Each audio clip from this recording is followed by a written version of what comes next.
Assalamualaikum warahmatullahi wabarakatuh. Selamat pagi anak solehah.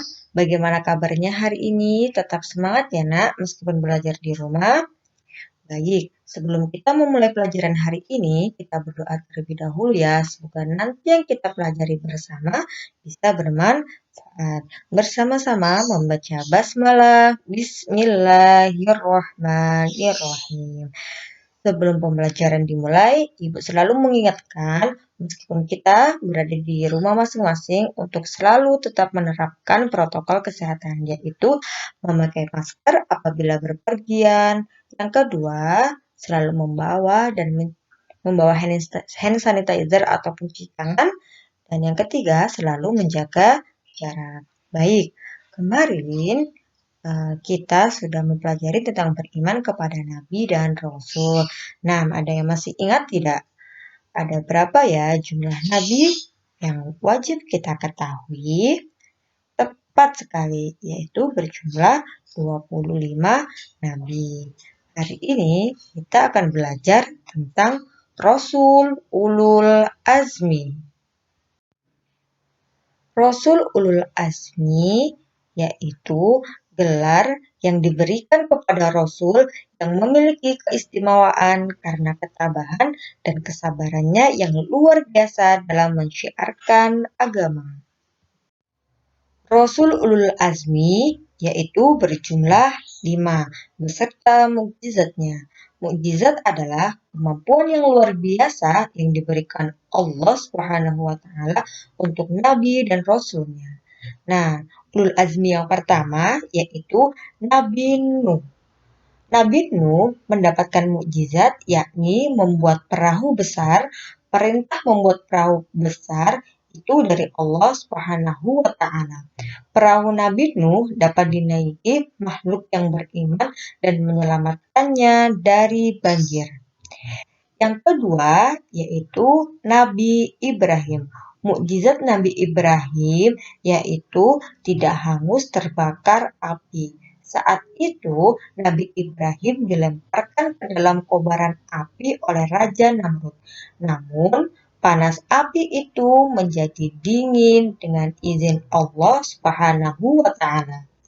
Yang ketiga yaitu Nabi Musa alaihi salam. Mukjizat Nabi Musa alaihi salam yang diberikan oleh Allah yaitu berupa tongkat yang dapat berubah menjadi ular dan membelah laut merah sehingga dapat diseberangi. Lalu yang ketiga yaitu Nabi Isa. Nabi Isa mendapatkan mukjizat dapat menghidupkan yang mati dengan izin Allah Subhanahu wa taala. Selain itu, Nabi Isa dapat berbicara saat baru berumur beberapa jam. Nabi Isa dengan lancar mengenalkan dirinya pada masyarakat. Mukjizat tersebut untuk melindungi ibunya Siti Maryam dari fitnah lingkungan sekitar bahwa Siti Maryam melahirkan Nabi Isa alaihissalam tanpa ayah.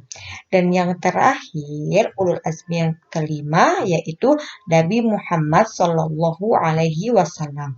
Mukjizat yang diberikan kepada Nabi Muhammad yaitu peristiwa Isra Mi'raj. Selain itu juga Nabi Muhammad diberikan keistimewaan berupa kitab suci Al-Quran yang dijadikan pedoman hidup manusia di dunia. Sifat wajib dan mustahil bagi Rasul. Yang pertama yaitu sidik, artinya jujur atau berkata benar. Seorang Rasul tidak pernah berbohong. Contohnya, ketika menyebarkan dakwah, Rasulullah tidak pernah menambahi atau mengurangi wahyu yang diterimanya. Lalu, yang kedua yaitu amanah, artinya dapat dipercaya. Rasul memegang teguh kepercayaan yang diberikan kepadanya. Yang ketiga yaitu tabligh. Tabligh artinya menyampaikan. Seorang Rasul memiliki kewajiban menyampaikan wahyu yang diterima dari Allah Subhanahu wa taala kepada umat manusia.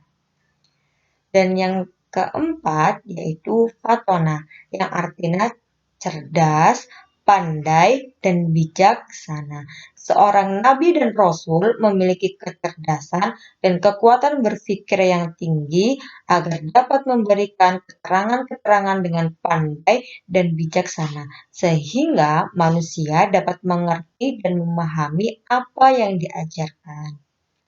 Lalu, sifat mustahil bagi rasul yaitu yang pertama, kidib, artinya dusta atau berbohong. Sifat ini tidak mungkin dimiliki oleh nabi dan rasul, sebab mereka senantiasa dijaga oleh Allah Subhanahu wa Ta'ala. Sifat ini kebalikan dari sifat amanah.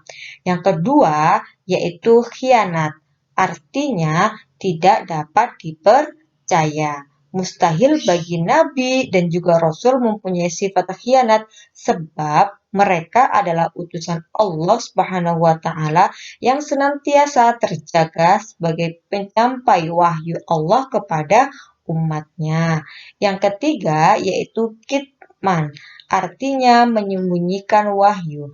Nabi dan rasul adalah manusia pilihan Allah sebagai penyampai risalah kepada umat mereka, sehingga tidak mungkin bagi mereka memiliki sifat yang menyembunyikan wahyu. Sifat ini kebalikan dari sifat tabligh.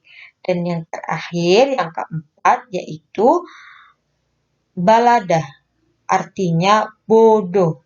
Para nabi dan rasul adalah manusia pintar yang dipilih Allah Subhanahu wa taala sebagai penyampai agamanya kepada umat dan melakukan berbagai tindakan kebaikan supaya mereka menjadi suri tauladan untuk umatnya, sehingga sangat tidak mungkin bagi mereka memiliki sifat beladah atau bodoh.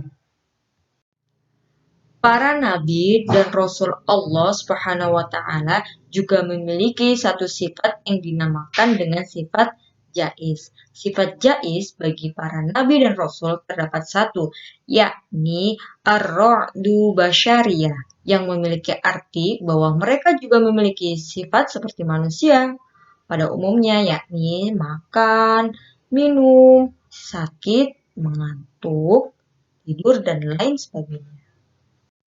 Lalu, bagaimana meneladani Rasul dalam kehidupan sehari-hari kita? Yaitu dengan cara selalu menjaga amanah. Ketika kita diberikan amanah oleh seseorang, berarti kita harus menjaganya atau dapat dipercaya. Lalu yang kedua, selalu bersikap jujur. Bersikap jujur dalam keadaan dan situasi apapun. Yang ketiga, yaitu melaksanakan tugas dengan sungguh-sungguh, tidak boleh bermalas-malasan. Dan yang keempat, yaitu giat menuntut ilmu agar pandai. Nah, selain kita mengetahui tugas dan sifat-sifatnya, sebagai seorang muslim, kita harus mencintai dan mengimani Nabi dan Rasul. Adapun cara beriman kepada Nabi dan Rasul yaitu mengetahui riwayat kehidupan dan ajaran yang dibawanya. 2. Membenarkan berita yang disampaikan para Rasul. Lalu, mengamalkan syariat yang dibawanya. Mencintai dan membela para rasul. 5. Meneladani akhlaknya. 6. Menghidupkan sunnah rasul. Lalu, banyak membaca sholawat atas Nabi Muhammad Sallallahu Alaihi Wasallam. Baik anak-anak, itu tadi pembelajaran kita hari ini. Untuk tugasnya, yang pertama yaitu silahkan tulis di dalam buku catatan kalian. Setelah sudah, nanti difotokan. Yang kedua, kirim video menghafal nama-nama Nabi dan Rasul Ulul Azmi. Diingat ya nak, melalui video, bukan pesan suara. Untuk pengumpulan terakhir, nanti selamat-selamatnya pukul 7. Baik, jangan lupa untuk selalu menerapkan ataupun meneladani sifat-sifat Rasul di kehidupan sehari-hari kita. Marilah kita tutup pembelajaran hari ini bersama-sama membaca hamdalah, alhamdulillahirabbil alamin. Wassalamualaikum warahmatullahi wabarakatuh.